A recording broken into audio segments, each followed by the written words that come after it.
नाज़रीन ग्रामी, सुल्तान महमूद गजनवी का नाम जब भी लिया जाता है तो सोमनाथ के मंदिर पर किए जाने वाले 17 हमले भी इस नाम से मंसूब किए जाते हैं। लेकिन क्या आप जानते हैं कि जब सुल्तान महमूद गजनवी ने सोमनाथ के सबसे बड़े मंदिर में कदम रखा तो एक लोहे का बुत हवा में मुअल्लक देखा, जिसे देखकर सुल्तान भी चकरा गए, क्योंकि ये बुत बगैर किसी सहारे के हवा में मुअल्लक था। यही वजह थी कि हिंदू बड़ी तादाद में इसकी प्रस्तिश किया करते थे। ये बुत कैसे हवा में लटकाया गया और सुल्तान महमूद गजनवी ने इस बुत का राज कैसे फाश किया, आज की ज़ेरे नजर वीडियो में हम आपको इसी हवाले से एक अहम वाकया बताएंगे, लिहाजा इस कीमती वीडियो को आखिर तक जरूर देखिएगा। नाज़रीन ग्रामी, सुल्तान महमूद गजनवी तारीख में एक ऐसे मुसलमान बादशाह गुजरे हैं जिन्हें हिंदुस्तान पर 17 हमलों की वजह से शोहरत हासिल हुई। सुल्तान महमूद गजनवी के सोमनाथ के मंदिर पर हमले के हवाले से बहुत सी रिवायात मिलती हैं। एक रिवायत में यह भी आता है कि सुल्तान महमूद गजनवी ने जब सोमनाथ का बुत तोड़ना चाहा तो हिंदुओं ने इनकी खिदमत में बेशबहा खजाने पेश किए और कहा कि इस बुत को ना तोड़ा जाए। लेकिन सुल्तान ने कहा कि वो तारीख में बुत फरोश नहीं बल्कि बुत शिकन के तौर पर जिंदा रहना चाहते हैं। इसके साथ ही उन्होंने सोमनाथ के बुत के टुकड़े टुकड़े कर दिए। तारीख में सोमनाथ के बुत के हवाले से एक और वाकया भी मिलता है कि जब सुल्तान महमूद गजनवी सोमनाथ फतह करके मंदिर के अंदर दाखिल हुए तो उन्होंने देखा कि मंदिर में सोमनाथ का बुत हवा में मुअल्लक है। बुत को मंदिर के बड़े कमरे में इस अंदाज में मुअल्लक देखकर हर शख्स इसकी बर्तरी तस्लीम कर लेता था, और जो बर्तरी तस्लीम न करता वो भी एक बार सोचने पर मजबूर हो जाता था कि ये वजनी बुत किसी जंजीर या किसी नजर न आने वाले सहारे के बगैर किस तरह फिजा में मुअल्लक है। सुल्तान महमूद गजनवी भी इस बुत को देखकर शिश्तर रह गए। ताहम सुल्तान के साथ उस वक्त मारूफ मुस्लिम दानिश्वर अल बैरूनी भी मौजूद थे। सुल्तान महमूद गजनवी ने हैरान होकर अल बैरूनी से पूछा कि ये क्या मुआजरा है, ये बुत बगैर किसी सहारे के फिजा में किस तरह मुअल्लक है। अल बैरूनी ने चंद लम्हे सोचा और फिर अदब से बोला, सुल्तान मुअज्जम, इस मंदिर के छत के उस तरफ से चंद ईंटें निकलवा दे। सुल्तान के हुक्म पर चंद ईंटें निकाली गई। जब छत से अल बैरूनी की बताई हुई जगह से कुछ ईंटें निकाली गईं, तो सोमनाथ के फिजा में मुअल्लक बुत यकदम एक तरफ झुक गया और जमीन से करीब तर आ गया। अल बैरूनी ने अदब से वजाहत की, सुल्तान मुअज्जम, ये इन हिंदू पंडितों की मकारी है। दरअसल ये बुत लोहे का बनवाया गया है और मंदिर की छत पर मखसूस जगह पर बहुत बड़े मकनातीस नस्ब किए गए हैं।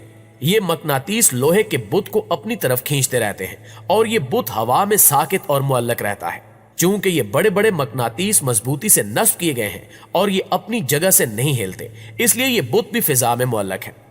जब मंदिर की छत उखाड़ी गई तो वो बुत भी धड़ाम से जमीन पर गिर पड़ा और फिर ईंटों का मुआयना किया गया तो अल बैरूनी का तज्जिया 100% दुरुस्त निकला। प्यारे साथियों, मौजूदा दौर की बात की जाए तो आज के अक्सर हिंदू ये ख्याल करते हैं कि महमूद गजनवी ने फिरका वाराना तासुब की वजह से सोमनाथ के मंदिर पर हमला किया था और उसी हमले के बाद हिंदुस्तान में हिंदू मुस्लिम फसादात का आगाज हुआ। लेकिन तारीख का बगौर मुताला बताता है कि ऐसा नहीं है। सोमनाथ के मंदिर और महमूद गजनवी के मोहल्लों में लूट मार के सिलसिले में इतना झूठ बोला गया कि अब भारत के हिंदू इसे तारीख का रासिक सच गर्दानते हैं। लेकिन रोमेला थापर जैसी मुनसिफ मिजाज भारतीय तारीख दान ने तुर्की और ईरान के कदीम मखतूतात के मुताले के बाद इस झूठ की कलई खोल दी है। इस बुत को 7वीं सदी ईस्वी में सोमनाथ के मकाम पर लाया गया था, जो उस वक्त भारत का एक छोटा सा गांव था, लेकिन यह तिजारत का एक अहम मकाम भी था। रोमेला थापर ने एक कतबे के मुताले के बाद यह वाकया बयान किया कि उस इलाके के बर्मनों ने एक ईरानी व्यापारी को सोमनाथ की हदूद में मस्जिद बनाने की इजाजत दी थी, जो इस बात का सबूत है कि सोमनाथ के हिंदुओं और मुसलमानों में इख्तिलाफात के बरक्स यगानगत थी। हिंदुस्तान की कदीम तारीख में 1857 तक सोमनाथ पर महमूद गजनवी के हमलों का कोई फिरका वाराना पहलू इस मुल्क के मुश्तरका हिंदू मुस्लिम समाज में नहीं मिलता।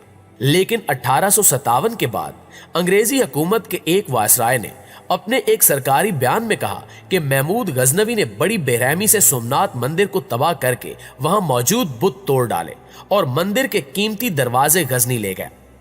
अहम बात यह है कि हिंदुस्तान के इस वासराय के बयान को सरकार बरतानिया ने दुरुस्त तस्लीम कर लिया और मंदिर के उखाड़े गए दरवाजों को गजनी से वापस लाने की कार्रवाई भी शुरू कर दी।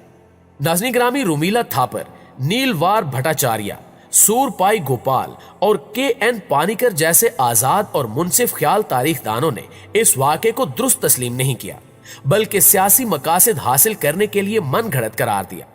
लेकिन अंग्रेज हुक्मरानों ने इस हकीकत का इदराक कर लिया था कि हिंदुस्तान पर हुकूमत करने के लिए हिंदुओं और मुसलमानों में नफरत और निफाक जरूरी है, और महमूद गजनवी को हिंदू दुश्मन और बुत शिकन करार देने से हुक्मरानी के मकासद हासिल किए जा सकते थे। चुनांचे एलन ब्रू जैसे हुक्मरानों ने इस किस्से को खूब हवा दी और इसे तारीख की निसाबी किताबों में शामिल करके दोनों कौमों के मासूम बच्चों के इज़हान को तासुब से आलूदा कर दिया। महमूद गजनवी और सोमनाथ के मंदिर के बारे में एलन ब्रू ने इजाफी अफसाना घड़ा था और जिसका प्रापोगेंडा करीबन 1 सदी तक होता रहा। इसने हिंदुस्तानी सियासत को खूब आलूदा किया और भारत की फिरका प्रस्त तंग नजर जमातों ने, जिनमें बीजेपी भी शामिल है, खूब फायदा उठाया। इस ज़िमन में एक इंतहाई मुतासिब सियासतदान के.एम. मुंशी का जिक्र जरूरी है, जिसने सोमनाथ के मंदिर की मुबैना शिकस्तगी और लूट खसूट को अफसाने के अंदाज में फरोग दिया और सियासी तासुब को सोमनाथ मंदिर के इस मन घड़त वाक़े के साथ जोड़ दिया। लेकिन रूमीला थापर जैसी तारीखदानों ने सच को पर्दापोश रहने नहीं दिया। मुअज़्ज़िज़ दोस्तों, सोमनाथ मंदिर के हवाले से रूमीला थापर ने 2005 में एक किताब सोमनाता एक तारीख की कई आवाजें लिखी थी, जिसमें इन्होंने सुल्तान महमूद गजनवी के सोमनाथ मंदिर पर हमले का तफसील के साथ जिक्र किया है। रूमीला थापर के मुताबिक सोमनाथ मंदिर पर हमले और इसके बड़े बुत को तोड़ने के वाक़े को भारत में हिंदू और मुस्लिम तफरीक का एक कलीदी लम्हा बताया जाता है, जबकि हकीकत में उस जमाने में इसकी शायद इतनी अहमियत नहीं थी। बरतानवी राज में सबसे पहले अंग्रेजों ने इस वाक़े को हिंदू मुस्लिम तफरीक के तौर पर पेश किया था। इसके बाद से मुतजाद नजरियात के लोग इसे अपने अपने मानी पहनाते रहे। 11वीं से 15वीं सदी तक इस वाक़े की कोई खास अहमियत नहीं थी और मकामी ज़राए और दस्तावेज में इसका मामूली सा जिक्र है। इन मालूमात से यह तासुर मिलता है कि उस जमाने में और उस माहौल में मंदिरों की तबाही, लूट मार और फिर मुरम्मत आम थी। रूमीला थापर ने सैकड़ों किताबों, मकालों और कदीम संगी कतबों के हवाले से यह हकीकत दरियाफ्त की कि सोमनाथ का मंदिर सोमनाथ पटन, सोमशौर पटन और देव पटन के नाम से भी मशहूर था। उन जमानों में बड़े और अहम मंदिरों की जागीरें होती थी और इनके अंदर नजरानों की सूरत में जमाशुदा बेपनाह दौलत होती थी। यहां तक कि जब कोई हिंदू राजा भी इन खित्तों में यलगार करता तो वो भी इन मंदिरों को लूटता था और अक्सर अपनी फतह की निशानी के तौर पर वहां रखे बुत अपने साथ ले जाता था। रूमीला के मुताबिक सुल्तान महमूद गजनवी ने भी वही कुछ किया जो इससे पहले हिंदू राजे करते आए थे और उस हमले से उस दौर में कोई तफरकेबाजी नहीं फैली। इस हमले की बुनियाद पर हिंदू मुस्लिम फसादात तकरीबन 4 सदियों बाद शुरू हुए और ये फसादात हिंदू पंडितों की जानिब से तरतीब दिए गए जो आज भी जारी सारी हैं। जी तो मुअज़्ज़िज़ दोस्तों, ये थी हमारी आज की वीडियो। इस हवाले से आप दोस्तों की राय क्या कहती है कमेंट करके हमारे साथ शेयर जरूर कीजिएगा और अगर वीडियो अच्छी लगी है तो इसे लाइक करके अपने दीगर दोस्तों के साथ शेयर जरूर कीजिए ताकि वो भी इन कीमती मालूमात से मुस्तफीद हो सके। इंशाल्लाह आपसे मुलाकात होती है अगली वीडियो में। तब तक अपना और अपने प्यारों का ढेर सारा ख्याल रखिए। अल्लाह निगहबान।